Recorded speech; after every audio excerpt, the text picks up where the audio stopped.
بسم اللہ الرحمن الرحیم۔ تمام دوست جو بکریاں جنہوں نے رکھی ہوئی ہیں، اور جیسا کہ آپ کو پتہ ہے کہ سردی کا موسم بھی آ رہا ہے، تو سردی کے موسم میں ان چھوٹے بچوں کی احتیاط بڑی ضروری ہے۔ اور میں بتاؤں گا آپ کو کہ آپ ان بچوں کو کیسے سردی سے بچا سکتے ہیں، اور ان کی گروتھ کا بڑا مسئلہ ہوتا ہے۔ یعنی کہ اگر ان بچوں کو سردی لگتی ہے یا ان کی خوراک پوری نہیں ہوتی ہے تو ان کی گروتھ رک جاتی ہے، اور اگر یہ سردی زیادہ لگ جائے بچوں کو یا ان کی خوراک پوری نہ ہو تو یہ ان کے مرنے کے چانسز بھی زیادہ ہوتے ہیں۔ یہ دیکھیں میرے بچے جو ہیں 15 دن کے بچے ہیں یہ ماشاءاللہ، تو ان کی گروتھ صحیح ہے، لیکن اس کے باوجود میں ان کو ابھی ونڈے پہ لگا رہا ہوں، چوکر پہ، تاکہ یہ بچے جو ہے ان کا، کیونکہ جب سردیاں ہوتی ہیں تو بکریوں کا دودھ جو ہے وہ کم ہو جاتا ہے، تو جب بکریوں کا دودھ کم ہوتا ہے تو الٹیمیٹلی ان کی جو صحت پہ فرق پڑتا ہے۔ میری خوراک سن لیں کہ میں ان کو کیا دے رہا ہوں۔ میں ان کو صبح بکریوں کا دودھ یعنی کہ ان کی ماؤں کا دودھ پلاتا ہوں، اس کے بعد شام کو عصر کے ٹائم دوبارہ پھر ان کو دودھ دیتا ہوں۔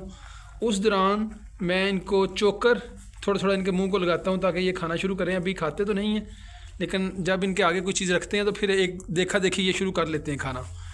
اس کے بعد یہ دیکھیں آج کل جیسے آپ کو پتہ ہے کہ شٹالے کے پٹھے جو ہیں وہ تیار ہیں، سبز چارہ، یہ بھی ان کو دیتا ہوں تاکہ ان کو کھانے کی عادت پڑے۔ یعنی کہ جب یہ سبز کھانا شروع ہو جائیں گے تو پھر ان کو ہم خشک پہ بھی لے آئیں گے نا، کف سٹارٹر پہ یا اس طرح توڑی پہ، باریک توڑی ان کو اس میں چوکر ملا کے۔ لیکن ابھی اگر ان کے شروع میں سٹارٹ میں ہی ہم رکھیں توڑی تو یہ توڑی نہیں کھائیں گے، تو اس لیے ان کا سبز چارہ پسند ہے، تو یہ سبز چارہ دے رہے ہیں تاکہ ان کو کھانے کی عادت پڑے۔ جب یہ کھانا شروع ہو جائیں گے تو ان کو پھر خشک چارے پہ لے آئیں گے 2-3 مہینے، تاکہ یہ صحیح سے کھا پی لیں۔ اس کے علاوہ ان کو جو چوکر ہے یا ونڈا ہے وہ بھی تھوڑا تھوڑا لازمی ان کو دیتے ہیں تاکہ موسم کے حساب سے ان کی گروتھ نہ رکے، ان کے پیٹ بھرے رہیں۔ اور رات کو پھر ان کو میں ادرک کا اور اجوائن کا اس میں تھوڑا سا گھی ڈال کے، یا یعنی کہ جیسے وہ ہوتا ہے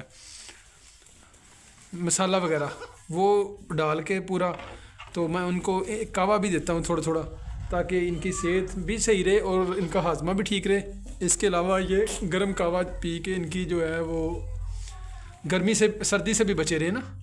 تو جب ان کی ہم خیال کریں گے، یہ چھوٹے ننھے پھول ہیں، تو ایٹومیٹکلی ان کی گروتھ اچھی ہوگی اور فارمر کو فائدہ ہوگا۔ اگر اس کی کیئر نہ ہوئی تو ہمیں نقصان ہے، اور اس نقصان کی صورت میں پھر دوست کہتے ہیں کہ یہ بکریوں میں فائدہ نہیں ہے۔ فائدہ تبھی ہوگا جب جانور ہمارے اچھے ہوں گے، صحت مند ہوں گے۔